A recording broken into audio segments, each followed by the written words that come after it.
జై శ్రీమన్నారాయణ. అందరికీ నమస్కారం. ఈరోజు విష్ణు సహస్రనామంలోని 101వ శ్లోకం యొక్క పూర్తి భాష్యాన్ని మనం తెలుసుకుందాము. అనాదిర్భూర్భువో లక్ష్మీ సువీరో రుచిరాంగదః జననో జన జన్మాది భీమో భీమ పరాక్రమః. అనాది సృష్టి పరమాత్మ అంశ. మరి మనం అందరం చెప్పుకున్నాం, ఎన్నోసార్లు చెప్పుకున్నాం. మనం విష్ణు సహస్రనామంలో గత 100 శ్లోకాల్లో కూడా ఒకటే చెప్తున్నాము. ఈ సకల జగత్తు ఆవరించినటువంటి వాడు, అంతర్యామిగా ఉండి నడిపించేటువంటి వాడు శ్రీమన్నారాయణుడు, పరమాత్మ అంశ అన్నమాట. ఆత్మ రెండుగా విడివడి జగత్తు ఏర్పడింది. వాసాత్మక జగత్తుకు పూర్వమే పరమాత్మ స్వరూపం అనేది ఉన్నదనమాట. వాసాత్మక జగత్తు అంటే ఇప్పుడు ఏదైతే మరి మనం మనుషులు కానివ్వండి, భూమి, మరి అలాగే పాతాళ లోకం, మరి పైన మనకు ఉన్నటువంటి బ్రహ్మాది దేవతలు, ఇవందరూ ఇదంతా కూడా ఈ సకల జగత్తు కూడా మరి వాసాత్మక జగత్తు అంటారు. ఈ వాసాత్మక జగత్తుకు పూర్వం కూడా మరి పరమాత్మ స్వరూపం అనేది ఉన్నదనమాట. మరి ఈ జగత్తుని ఉద్భవించిందే స్వామివారు. స్వామివారికి జనన మరణాదులు లేవు. ఒక బిందువు రూపంలో ఈ సకల జగత్తు కూడా ఉన్నాడు అని చెప్పి, అంటే ఈ సృష్టికి పూర్వం, ఈ సృష్టి జరిగేటప్పుడు, ఈ సృష్టి అనంతరం అంటే లయం అయిన తర్వాత మొత్తం అంతా కూడా ఉన్నది కేవలం స్వామివారే అని చెప్పి మనం చెప్పుకుంటూ ఉన్నాము. అంటే ఏంటి? అనాది అంటే అనాది కాలం నుంచి, అంటే పూర్వకాలం నుంచి, పాత రోజుల నుంచి అని చెప్తూ ఉంటాము. అంటే మరి ఈ సకల సృష్టి జరగక ముందు కూడా స్వామివారు ఉన్నారు అనే ఉద్దేశంతో మనం ఇక్కడ స్వామిని అనాది అనే నామంతో స్తుతించుకుంటున్నాము. తర్వాత నామం భూర్భువః. సర్వభూతముల మరి ఈ భూమండలమును ఆవరించుకొని ఉన్నాయి.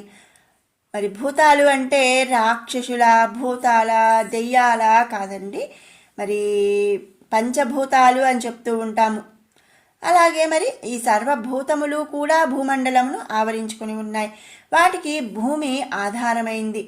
ఆ భూమి పరమాత్ముడే ఆధారముగా వర్ధిల్లుతున్నది. సమస్త జీవులకు కూడా స్థానమైనటువంటి భూస్వరూపము ధరించి ఉన్నటువంటి వాడు శ్రీమన్నారాయణుడు. మరి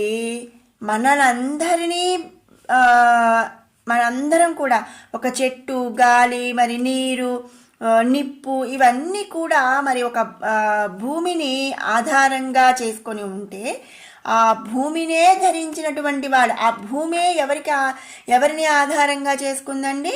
శ్రీమన్నారాయణుడిని. భూమికే ఆధారమైనటువంటి స్వామి కాబట్టి భూర్భువః అనే నామంతో స్తుతించుకున్నావు. భూ అంటే భూమి, భువః అంటే మరి ఆధారమైనటువంటిది అనమాట. భూమికే ఆధారమైనటువంటి వాడు కాబట్టి శ్రీమన్నారాయణుని ఇక్కడ భూర్భువః అనే నామంతో చెప్పుకుంటున్నాము. తర్వాత నామం లక్ష్మీ. జ్ఞానస్వరూపుడైనటువంటి శ్రీ మహావిష్ణువు తనను ఆశ్రయించినటువంటి భక్తులకు తన వద్దనున్నటువంటి జ్ఞాన సంపదను ప్రసాదిస్తాడు. గుణములు, శక్తులు, స్వభావములు, మోక్షములు, ఇలాంటి ఎన్నో రకాల సంపదలను స్వామి కలిగి ఉన్నాడు. వాటిని జీవుల కర్మఫలములకు సముచితంగా ప్రసాదిస్తూ ఉంటాడు. మరి చెడు పనులు చేసే వాళ్ళకి మోక్షాన్ని అయితే ఇవ్వలేడు కాబట్టి వాళ్ళకి ఇంకొకటి, మరి గుణం కోరే వాళ్ళకి గుణాలు, శక్తులు కోరేటువంటి వాళ్ళకి శక్తులు, అలాగే మరి ధనమును కావాలంటే ధనమును, ఇలా ఆయన దగ్గర ఉన్నటువంటి సంపదను వారి వారి కర్మఫలములను బట్టి ప్రసాదిస్తూ ఉంటాడు. కాబట్టి స్వామివారిని ఇక్కడ లక్ష్మీ అనే నామంతో స్తుతించుకుంటున్నాము. తర్వాత నామం సువీరః. వీరః అంటే మరి పరాక్రమం, విక్రమం. సువీరః అంటే మరి శుభములను ప్రసాదించేటువంటి విక్రమ పరాక్రమ శక్తులు కలిగినటువంటి వాడు అని అర్థం అన్నమాట. తన భక్తులు ఎవరైతే ఉన్నారో తన భక్తులకు కలుగు సకల ఆపదలను కూడా స్వామివారు పోగొడతారు. మరి ఇంతకుముందు మనం చెప్పుకున్నాం భయాలను పోగొడతారు అని. కాబట్టి మరి తన భక్తులకు కలిగినటువంటి అన్ని ఆపదలను కూడా పోగొట్టి వారికి సకల శుభములను ప్రసాదించే విక్రమ పరాక్రమ శక్తులు కలిగినటువంటి వాడు కాబట్టి ఇక్కడ స్వామివారిని సువీరః అనే నామంతో స్తుతించుకుంటున్నాము. తర్వాత నామం రుచిరాంగదః. రుచిర అంగదః. భావము చేత భక్తులు ఆస్వాదింపతగినటువంటి సుందర సుకుమార మనోహరమైనటువంటి శరీర ఆకృతి కలిగినటువంటి వాడు శ్రీమన్నారాయణుడు. రుచిర్ అంగద. అంగద అంటే ఏంటండి? అంగాలన్నమాట, మన బాడీ పార్ట్స్. రుచిర అంటే మరి ఆస్వాదింపదగినటువంటి, రుచిగా ఉన్నది అని అంటాం కదా, మనం రుచిని ఆస్వాదిస్తూ ఉంటాం కదా, అలా అన్నమాట. పరమాత్మ స్వరూపము నిరాకారము అంటే ఆకారము లేనటువంటిది. కానీ మనం ఇక్కడ మరి శరీరాకృతి కలిగి ఉన్నాడు అని చెప్పుకుంటున్నాము, అలాగే నిరాకారము అంటున్నాము. ఈ ఆకృతి అంతా కూడా మనం స్వామిని తెలుసుకోవటానికి మనం క్రియేట్ చేసిందనమాట. బ్రహ్మాది దేవతలు మొదలుకొని పరమాత్మను భావము చేతనే సాక్షాత్కారము పొందగలుగుచున్నారు, కానీ స్వరూపము చేత కాదనమాట. అంటే ఏంటండి? ఇప్పుడు మనం ఉన్నాము, నేను నల్లగా ఉన్నాను, కానీ నా మనసులో నేను ఒక తెల్లని రూపంగా మరి ఆస్వాదించవచ్చు కదండి, ఊహించుకోవచ్చు కదా, ఆ విధంగా అన్నమాట. కానీ స్వరూపం అనేది లేదు స్వామికి. కేవలం మనము మన భావము చేతనే సాక్షాత్కారం పొందొచ్చు అనమాట. నిరాకారమైనటువంటి పరమాత్మ స్వరూపము అంగ ఆకృతుల చేత నిర్ధారింపుట అసాధ్యమండి. ఆ స్వరూపం కేవలం భక్తుల యొక్క బుద్ధి చేత గ్రహించబడుతుంది. అంటే ఏంటి? నేను మరి స్వామివారిని ఇలా ఉన్నారు, అలా ఉన్నారు అని ఊహించుకోవాలి. నాకు ఇష్టం వచ్చినట్టుగా ఎంతో అందంగా నేను స్వామివారిని ఊహించుకుంటానన్నమాట. కనుక భక్తుల కొరకు వారి కోరికను అనుసరించి వారి మనసులందు ఉన్నటువంటి స్వరూపముతో వారిచే సేవింపబడినటువంటి వాడు శ్రీమన్నారాయణుడు. అందుకనే మరి ఆ సుందర సుకుమార మనోహరమైనటువంటి శరీరాకృతిని మనం ఊహించుకుంటూ ఆస్వాదిస్తున్నామన్నమాట ఆ స్వామివారి యొక్క గుణగణములను. అందుకనే స్వామిని మనం ఇక్కడ రుచిరాంగద అనే నామముతో స్తుతించుకుంటున్నాము. తర్వాత నామం జననః. జీవులను సృష్టించేటువంటి వాడు. మరి బ్రహ్మాది దేవతలందరూ కూడా ఆయన నుంచే ఉద్భవించారు. తనని మరి కర్మల చేత అర్చించుటకు ఇంద్రియములను కలిగి ఉన్నటువంటి మరి జీవులను సృష్టించి వాటి అందు ఆత్మశక్తిగా అంతర్యామిగా ఉన్నాడనమాట స్వామి. అంటే ఏంటి? స్వామే మనల్ని సృష్టిస్తున్నాడు, మనలో ఆత్మస్వరూపంగా మరి స్వామే అంతర్యామిగా ఉంటున్నాడు, మన చేత కర్మలను చేయిస్తున్నాడు. అలాగే మరి మనందరికీ కూడా ఒకటే దారి చూపిస్తాడండి స్వామి. అయితే మనం మరి మన చుట్టుపక్కల ఉన్నటువంటి సిచ్యువేషన్స్ని బట్టి కానీ మనం మారిపోతూ ఉంటామన్నమాట. ఇదంతా ఒక గేమ్ అనమాట, స్వామివారి ఆడించేటువంటి గేమ్ అంతే. కాబట్టి మరి జీవులను సృష్టించేటువంటి వాడు కాబట్టి స్వామిని జననః అనే నామంతో స్తుతించుకుంటున్నాము. తర్వాత నామం జన్మాదిహి. తను సృష్టించిన జీవులకు మళ్ళీ స్వామే మోక్షఫల స్వరూపుడై ఉన్నటువంటి వాడు. మనకి మోక్షాన్ని పొందాలి అంటే కేవలం మనకున్నటువంటి డెస్టినేషన్ పాయింట్ ఏదండి? శ్రీమన్నారాయణుడు అనమాట. ఇంతకుముందు నేను చాలా శ్లోకాల్లో అయితే చెప్పాను, మన పొందాల్సింది మోక్షం. మోక్షం కావాలి అంటే మన డెస్టినేషన్ పాయింట్ మోక్షమైనప్పుడు మనకి వెళ్ళాల్సిన దారి ఏందండి? శ్రీమన్నారాయణుడి దారి. ఇక మరి తను సృష్టించిన జీవులకు మోక్షఫల స్వరూపుడై ఉన్నటువంటి వాడు కాబట్టి స్వామిని ఇక్కడ జన్మాదిహి అనే నామంతో స్తుతించుకుంటున్నాము. తర్వాత నామం భీమః. జీవులు ఆత్మజ్ఞానము చేత తమ జన్మ యొక్క ప్రయోజనమును గుర్తింపనప్పుడు పరమేశ్వరుడు ఏం చేస్తాడు? వారిని సంసారం అనే భవసాగరమునందు పడవేసి దాని అందున్నటువంటి సుడిగుండములనందు తిప్పుతాడనమాట. వారి మనస్సులందు భయమును కలుగచేస్తాడు. ఇంతకుముందు నేను చెప్పా, దేవుడు లేడండి, ఇదంతా కూడా నేను కష్టపడి సంపాదించాను, నా టాలెంటే, ఇదంతా నేనే చేశాను అని చెప్పి చెప్తూ ఉంటాడు. వాళ్ళ అజ్ఞానం అండి అది. అజ్ఞానం చేత ఏం చేస్తారండి జీవులు? దేవుడు లేడు, ఇదంతా నా స్వయం కృతమే అని చెప్పి చెప్తూ ఉంటారు. ఎప్పుడైతే వీళ్ళు అజ్ఞానము చేత స్వామిని మరి పట్టించుకోరో ఆ సమయంలో మరి ఎవరైతే గుర్తించరో స్వామిని, వాళ్ళని ఏం చేస్తాడంటే సంసారం అనే భవసాగరంలో పడేసేస్తాడు. ఈ భవసాగరం అంటే మరి సముద్రంలో మరి అలలు ఉంటాయి, సుడిగుండాలు ఉంటాయి, ఒక్కోసారి సాఫ్ట్గా వెళ్ళిపోతుంటుంది.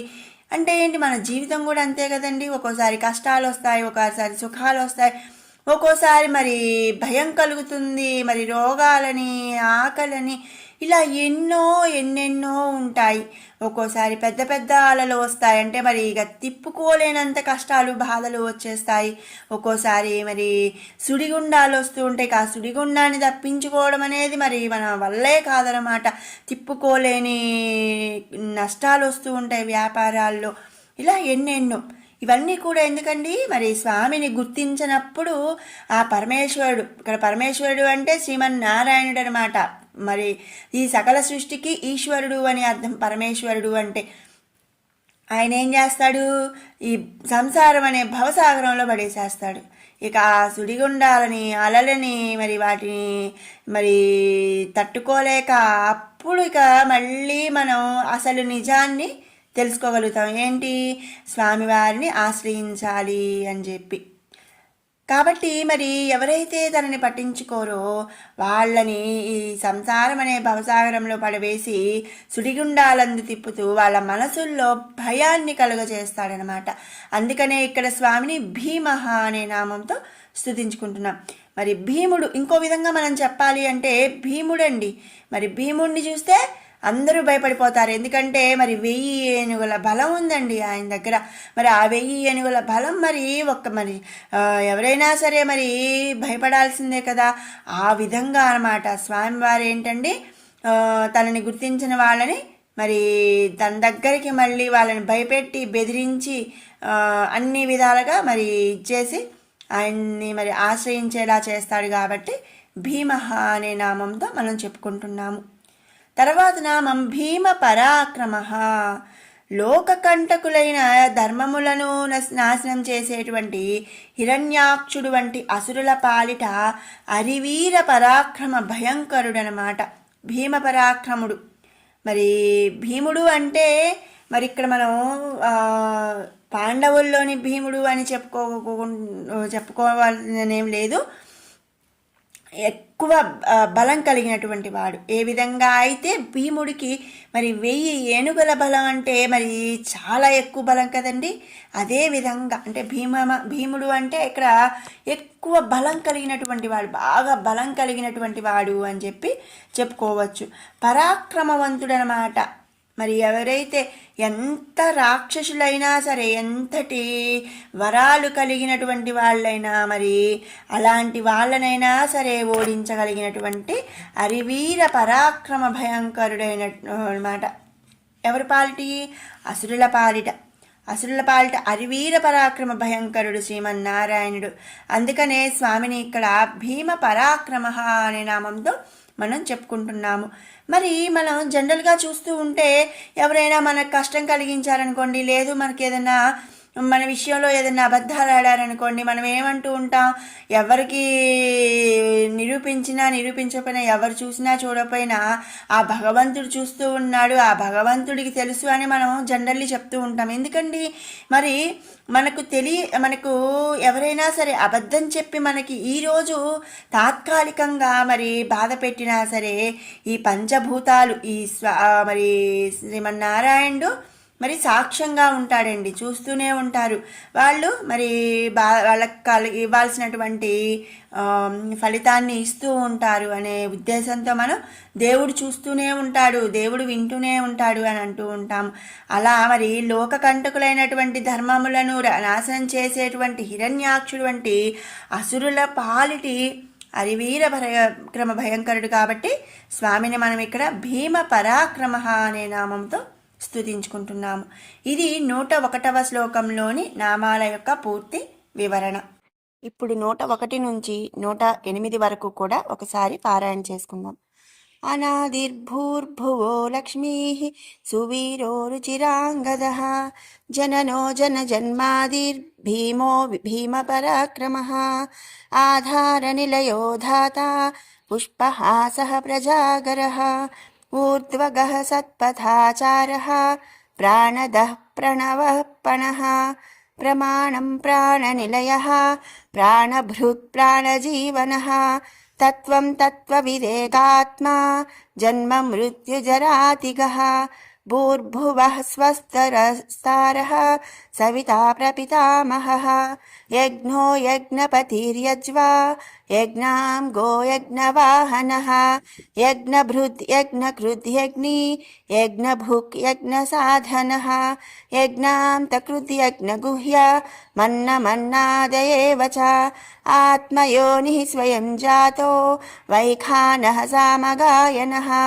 देवकीनन्दनः स्रष्टा क्षितीशः पापनाशनः शङ्खभृन्नन्दकी चक्री साङ्गधन्वा गदाधरः रथाङ्गपाणिरक्षोभ्यः सर्वप्रहरणायुधः श्रीसर्वप्रहरणायुध ॐ नम इति वनमाली गदी साङ्गी शङ्खी चक्री च नन्दकी श्रीमान्नारायणो विष्णुर्वासुदेवोऽभिरक्षतु ॐ श्रीवासुदेवोऽभिरक्षतु ॐ नम इति।